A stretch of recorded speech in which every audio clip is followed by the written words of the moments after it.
Di sini saya akan menjelaskan proses hematopoiesis. Hematopoiesis merupakan pembentukan sel darah yang dimana terjadi proliferasi, maturasi, dan diferensiasi. Proliferasi sel menyebabkan pelipat gandaan atau peningkatan jumlah sel dari satu sel hematopoietik pluripotent menjadi sejumlah sel darah. Sedangkan maturasi merupakan proses pematangan sel darah dan diferensiasi merupakan proses di mana sel darah yang terbentuk mempunyai sifat yang khusus yang berbeda-beda. Darah pada orang dewasa terbentuk pada sumsum tulang yang membentuk tulang sumbu tubuh atau kerangka aksial. Pada sumsum tulang terdapat sel induk pluripotensial. Sel induk adalah sumber semua sel-sel darah. Sel ini akan memperbarui diri sendiri dan berdiferensiasi terus-menerus sepanjang hidup.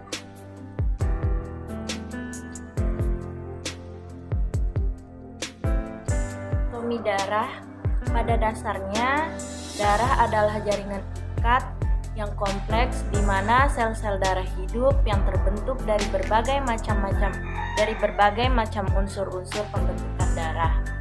Karakteristik dan volume darah. Darah adalah cairan yang lengket dan buram dengan rasa logam yang khas.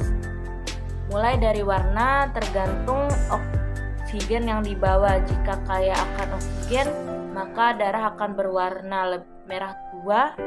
Jika membawa sedikit oksigen, maka akan berwarna merah pudar. Berat. Darah lebih berat daripada air dan sekitarnya dan 5 kali lebih tebal. pH sedikit basa dengan pH 7,35 sampai 7,45. Sedangkan suhu darah 38 derajat Celcius atau 100,4 derajat Fahrenheit selalu lebih tinggi suhunya daripada suhu tubuh. Plasma darah. Ini cairan yang ini itu dinamakan plasma darah. Plasma yang terdiri dari 90% air adalah bagian cair dari darah.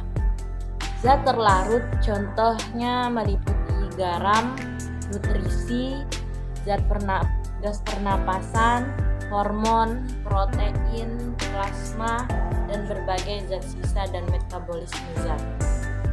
Selanjutnya saya akan menjelaskan elemen pembentukan darah yang dimulai dari eritrosit atau sel darah merah. Bisa dilihat sel darah merah.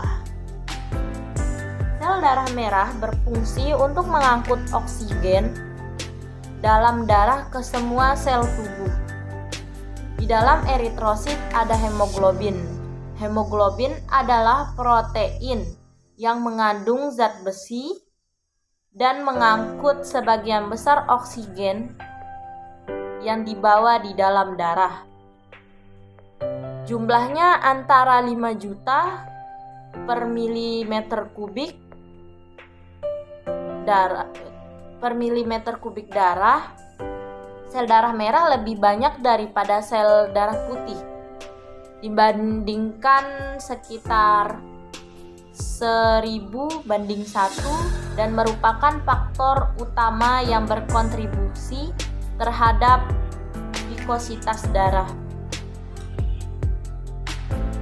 Selain sel darah merah, pembentukan elemen darah juga ada leukosit atau sel darah putih. Sel darah putih. Memang sel darah putih ini sangat sedikit dibandingkan dengan sel darah merah, namun leukosit ini berperan sangat penting dalam pertahanan tubuh untuk melawan penyakit. Jumlah rata-rata sel darah putih sekitar 4.000 sampai 11.000 sel darah putih per milimeter kubik darah. Jumlahnya kurang dari 1% total volume darah. Pertahanan tubuh, leukosit membentuk pasukan pelindung yang dapat bergerak untuk membantu mempertahankan tubuh terhadap kerusakan oleh bakteri, virus, parasit, dan sel tumor. Di dalam eritrosit juga ada leukositosis, leukopenia, granulosit, agranulosit, dan trombosit. Selanjutnya saya akan menjelaskan fungsi bagian-bagian darah. Yang pertama kita mulai dari sel darah merah atau eritrosit yang bertugas mengangkut oksigen ke seluruh tubuh. Dan yang kedua, leukosit atau sel darah putih yang berfungsi melawan infeksi atau penyakit. Dan yang ketiga, keping darah atau trombosit yang bertugas untuk membantu peredaran darah berhenti ketika terjadi pendarahan. Dan yang keempat, plasma darah, cairan yang kekuningan yang membawa nutrisi, protein, dan hormon ke seluruh tubuh. Mungkin itu saja penjelasan saya tentang anatomi dan fungsi dari bagian-bagian darah. Untuk hematopoiesis yang terjadi di bayi dan anak-anak itu akan berlangsung di sumsum tulang yang terdapat di dalam tulang aksial, dan itu akan berlangsung seumur hidup karena hematopoiesis itu akan berdiferensiasi dan memperbarui diri secara terus-menerus hingga seumur hidup. Selanjutnya saya akan menjelaskan proses hematopoiesis pada janin, bayi, dan anak-anak. Hematopoiesis pada manusia terjadi dari embrio umur 2-10 minggu yang terjadi di dalam yolk-sac atau kantung rahim. Yang dihasilkan adalah HBG1, HBG2, dan HB Poslen.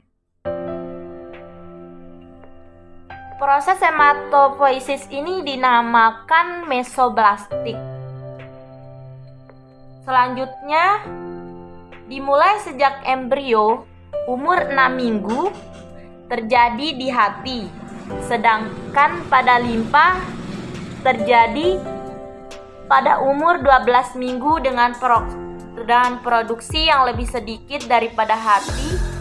Di sini menghasilkan HB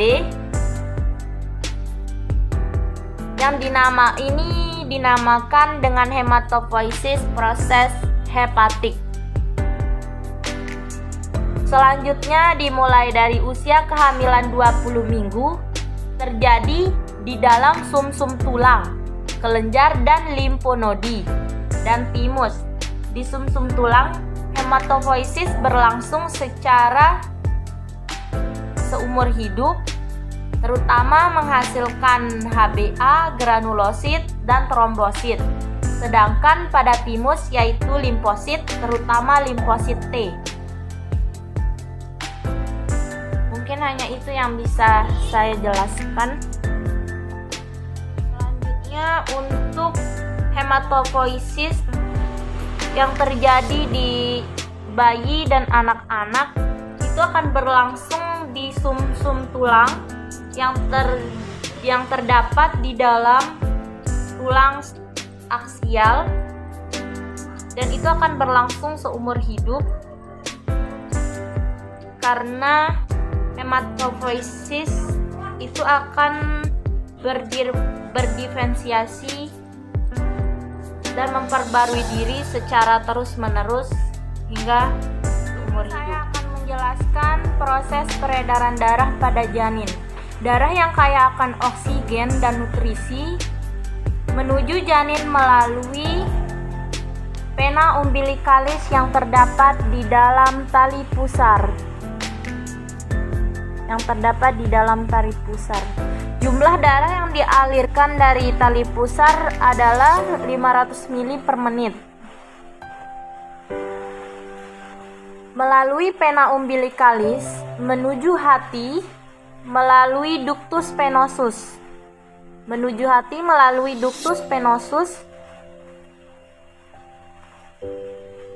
Darah mengalir ke kava inferior, bercampur darah yang kembali dari bawah tubuh. Dari vena cava inferior masuk ke atrium kanan. Kemudian sebagian darah masuk ke atrium kiri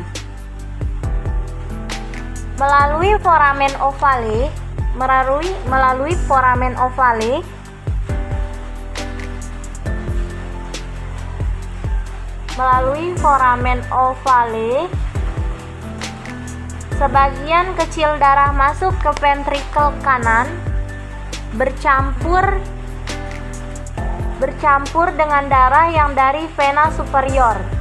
Darah yang ada di ventrikel kanan masuk ke paru-paru, tetapi karena paru-paru belum terlalu berkembang, maka darah akan dialirkan ke arteri pulmonalis dan dialirkan ke aorta. Melalui ductus arteriosus botalli, darah mengalir ke paru-paru untuk pertukaran gas dan untuk memberi makan kepada paru-paru yang belum berkembang. Darah yang terdapat di atrium kiri yang dialirkan ke ventrikel kiri ke seluruh tubuh melalui aorta. Selanjutnya, darah yang di aorta kaya akan karbon dioksida kembali ke plasenta melalui arteri interliaka, kemudian ke arteri umbilikalis untuk mengadakan pertukaran gas selanjutnya. Sekian dari saya penjelasan dari siklus peredaran darah pada janin. Menjelaskan proses sirkulasi peredaran darah pada orang dewasa. Sirkulasi peredaran darah orang dewasa dimulai dari atrium kanan menuju ke ventrikel kanan, kemudian dilanjutkan darah akan naik menuju arteri,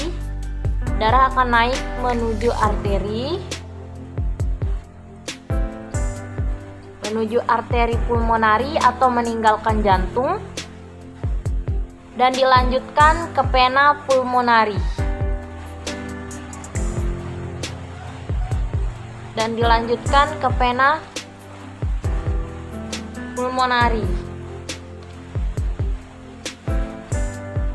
Dari ventrikel kiri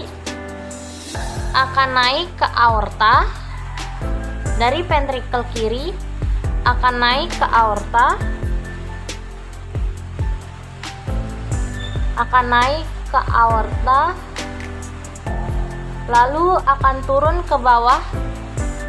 ke aorta. Lalu akan turun ke bawah,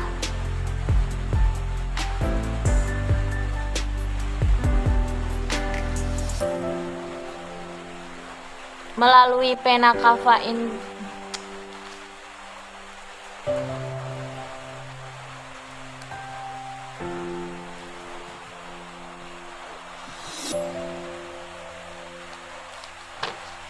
Selanjutnya saya akan menjelaskan sistem peredaran darah, sirkulasi peredaran darah pada orang dewasa, yang dimana dimulai dari atrium kanan,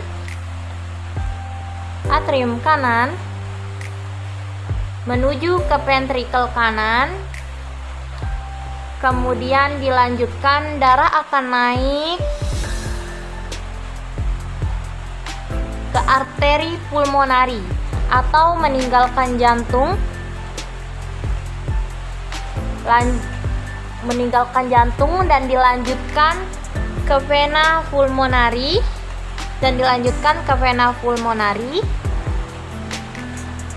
dari ventrikel kiri akan naik ke aorta,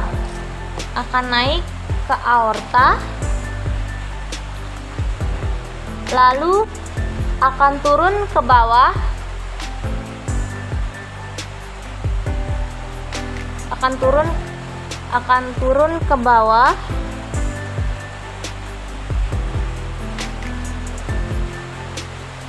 ke arteri dan kemudian darah akan naik ke atas melalui vena cava posterior, lalu masuk lagi ke atrium kanan.